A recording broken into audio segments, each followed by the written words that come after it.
Shalom teman-teman. Berjumpa kembali pada saat ini bersama kami bertiga. Di sini ada saya, kemudian ada Debbie dan juga ada Samuel. Nah, teman-teman, pada saat ini kita akan mempelajari pelajaran Sabat yang terakhir di triwulan yang ketiga tahun 2023. Nah, teman-teman, pada Sabat yang terakhir ini dalam triwulan 3 ini, judul kita adalah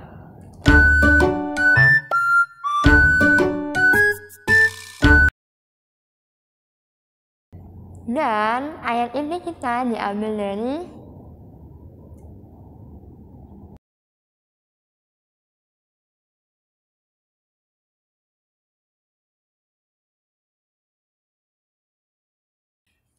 Baik teman-teman, sebelum kita memulai, mari kita bersatu dalam doa. Terpujilah Tuhan untuk segala berkat dan kasih-Mu, untuk karunia yang Tuhan berikan kepada kami. Saat ini kami akan mempelajari firman Tuhan. Pimpin dan sertai kami, biarlah firman ini boleh menjadi bagian di dalam kehidupan kami. Ampuni segala pelanggaran kami, berdoa dalam nama Tuhan Yesus. Amin.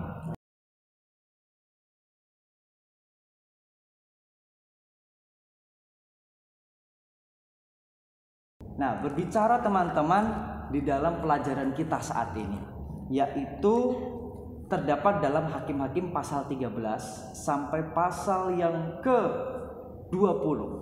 Ya, berdasarkan judul yang telah kita lihat dan juga ayat inti yang telah kita baca, di mana cerita ini adalah cerita mengenai Simson. Ya, kita kenal semua ya Simson. Simson adalah seorang hamba Tuhan di mana ketika dia masih kecil Tuhan sudah pilih. Ya, bahkan sebelum dia kecil, sebelum dia ada pun dia sudah dipilih oleh Tuhan. Pada saat itu orang tuanya sudah tua, tidak mungkin dia punya anak. Tetapi pada saat itu Tuhan memberikan janji kepada orang tuanya bahwa anak yang ada dalam kandungannya kelak akan menjadi superhero bagi orang-orang Israel. Nah, jadi teman-teman, setelah lahir, sebelum lahir Tuhan itu berikan satu persyaratan kepada orang tua mereka. Apa persyaratannya? jangan memotong rambutnya Simson. Oh iya, betul. Jadi Simson tidak boleh rambutnya itu terkena pisau cukur, ya, apalagi dibotakin. Nah, itu tidak boleh, karena itulah syarat yang Tuhan berikan. Tetapi semakin hari Simson semakin besar dan kekuatannya semakin luar biasa. Ternyata Simson itu punya istri. Istrinya itu bukan dari suku dan negara yang sama, sehingga akhir cerita Simson pun akhirnya terbelenggu oleh orang-orang Filistin, di mana orang-orang Filistin ini adalah musuh dari bangsa Israel. Seperti itu, itulah ceritanya. Nah, aku ada pertanyaan nih. Aku mikir, apa ya yang jadi kekuatannya Simson terus yang bisa memuliakan Tuhan? Terus di mana lagi kebodohannya Simson itu? Jadi kalau berbicara mengenai apa yang dibuat Simson menjadi kemuliaan bagi nama Tuhan dan kebodohan Simson adalah kalau bagi kemuliaan bagi nama Tuhan adalah itu tadi, bahwa segala sesuatu yang kita terima atau segala sesuatu yang Simson terima pada saat itu kan kekuatan, itu kan rahmat, itu kan apa? Rahmat itu apa? Kasih karunia. Kasih karunia berarti di sana itu adalah untuk kemuliaan bagi nama Tuhan. Ketika Simson punya kekuatannya dia itu bisa menjadi kemuliaan bagi nama Tuhan untuk menolong. Pelajaran buat saya pribadi, saya diberikan Tuhan kemampuan untuk menjadi berkat bagi sesama. Itu adalah kemuliaan. Jadi kita semua ini bisa memuliakan nama Tuhan melalui apa? Kehebatan kita, kelebihan kita masing-masing. Kalau kebodohannya mungkin Samuel lah yang jawab. Ya, kalau menurut saya kebodohannya Simson itu terdapat dalam dua menurut saya ini. Yang pertama, dia itu melepaskan tanggung jawab dan merasa sudah tidak membutuhkan Tuhan. Maka dia itu menceritakan sedikit kekuatan sumbernya itu kepada si istri ini, Delila ini. Pada saat si Delila ini dibujuk oleh orang Filistin, karena Simson itu kan terlalu kuat sehingga orang Filistin ini bertanya dan membujuk si Delila ini untuk menanyakan kepada Simson sumber kekuatannya itu. Dan si Simson ini karena sudah mencintai ini, dia itu melepaskan Tuhan dan melepaskan tanggung jawabnya itu, sehingga dia menceritakan kebodohannya itu melalui apa yang sumber kekuatannya itu, rambutnya itu tidak boleh dipotong, sehingga si Delila ini memberitahukan kepada orang Filistin juga, sehingga dia dibelenggukan, ya kan. Dan juga kebodohan keduanya ini adalah Tuhan ini memberikan kesempatan kedua bagi Simson ini, tetapi Simson itu tidak memanfaatkan dengan baik, sehingga dia memintanya adalah menjatuhkan pilar-pilar itu dan juga membunuh dia sendiri dan juga orang-orang Filistin di sekitarnya itu. Jadi kan kita kan tidak boleh diajarkan untuk bunuh diri terlebihnya. Oke, terima kasih. Tadi Samuel bilang bahwa kekuatannya itu ada di dalam rambutnya. Nah, pertanyaan saya adalah, apa memang betul kekuatan Simson itu sebetulnya memang benar-benar dari rambutnya? Ya, kalau ada dulu kartun, ya kartun di ini, ya kita sebenarnya nggak boleh berbicara mengenai kartun ya kan. Tapi ini juga kalau kartun itu, kalian tahu Popeye? Tahu. Itu kekuatannya adalah ketika dia makan bayam. Nah, apakah kekuatannya bayam? Bukan. Bisa jadi bukan kan? Yeah. Nah, itu pertanyaan saya, apakah memang rambutnya itu adalah kekuatannya Simson? Kalau menurut aku sendiri bukan. Kenapa itu? Karena bukan rambut, bukan bayam yang menjadi kekuatan, tapi kesetiaan dia sama Tuhan. Nah, waktu dia kasih tahu kelemahannya dia ke Delila, terus Delila kasih tahu ke bangsa Filistin. Nah, disitulah kesetiaannya hilang dari sama Tuhan. Habis itu karena dia udah gak setia lagi sama Tuhan, kekuatannya udah hilang. Jadi menurutku karena kesetiaannya sama Tuhan dia bisa kuat, dia gak setia dia gak kuat. Kalau menurut aku gitu. Nah, teman-teman, yang dimaksud Debbie ini adalah kesetiaannya dia kepada Tuhan, yang Tuhan sudah janjikan kepada orang tua si Simson ini untuk menjaga rambutnya.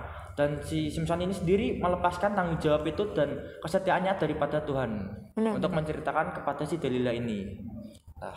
Iya ya.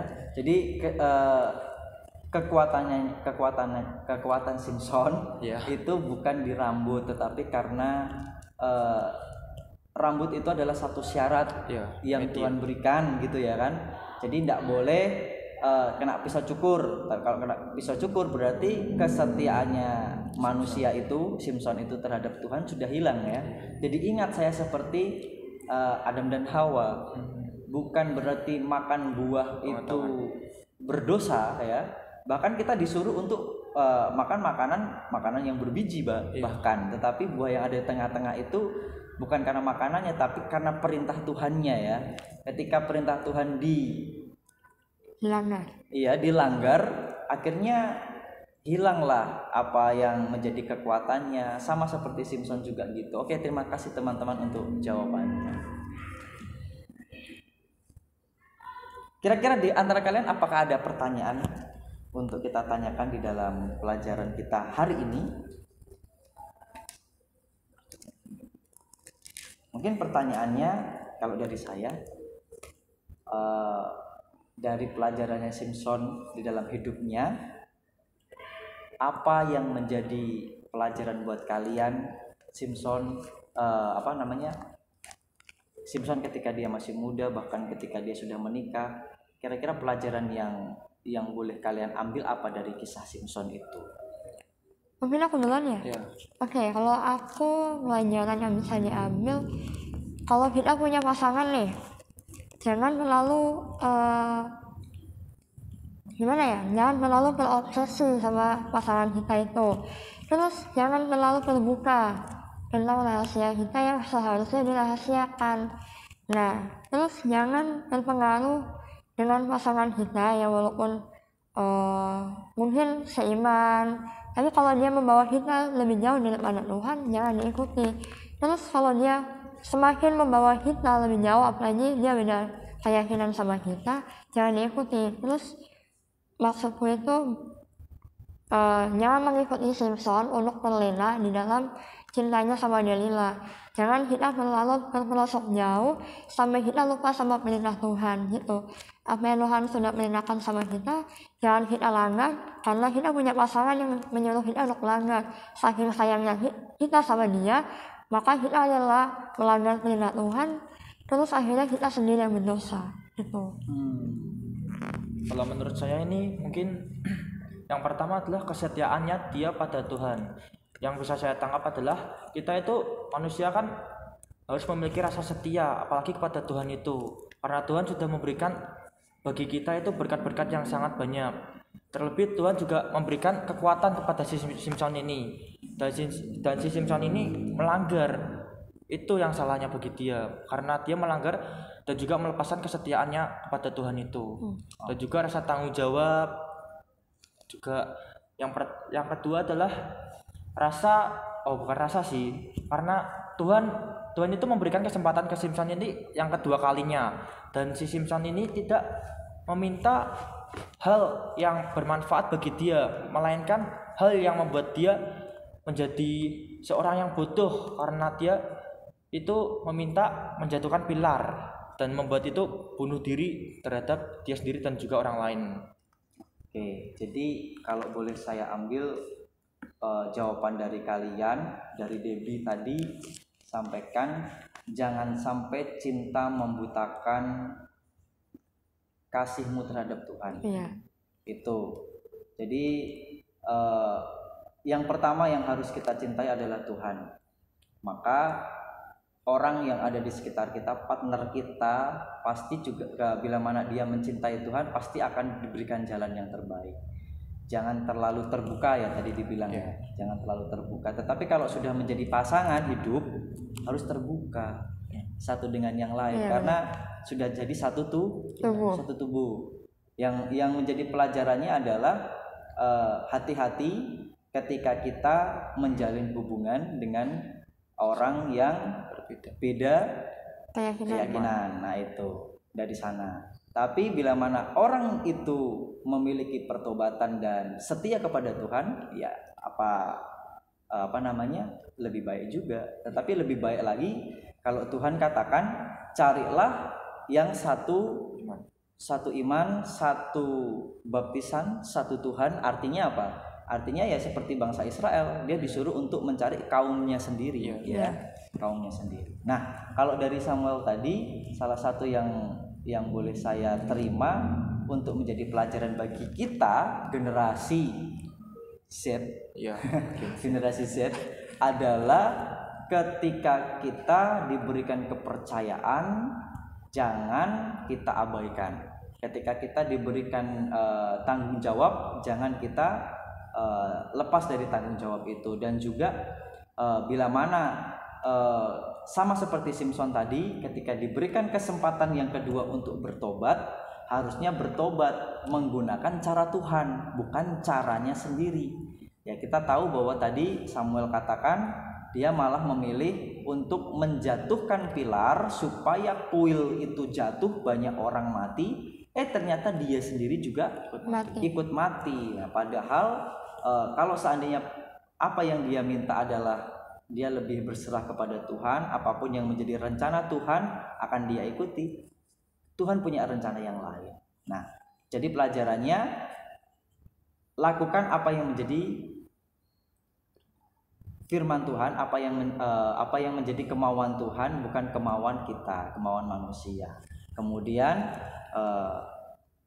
pelajaran kita ini juga membawa diri kita supaya kita lebih setia kepada Tuhan, tidak setia kepada siapapun.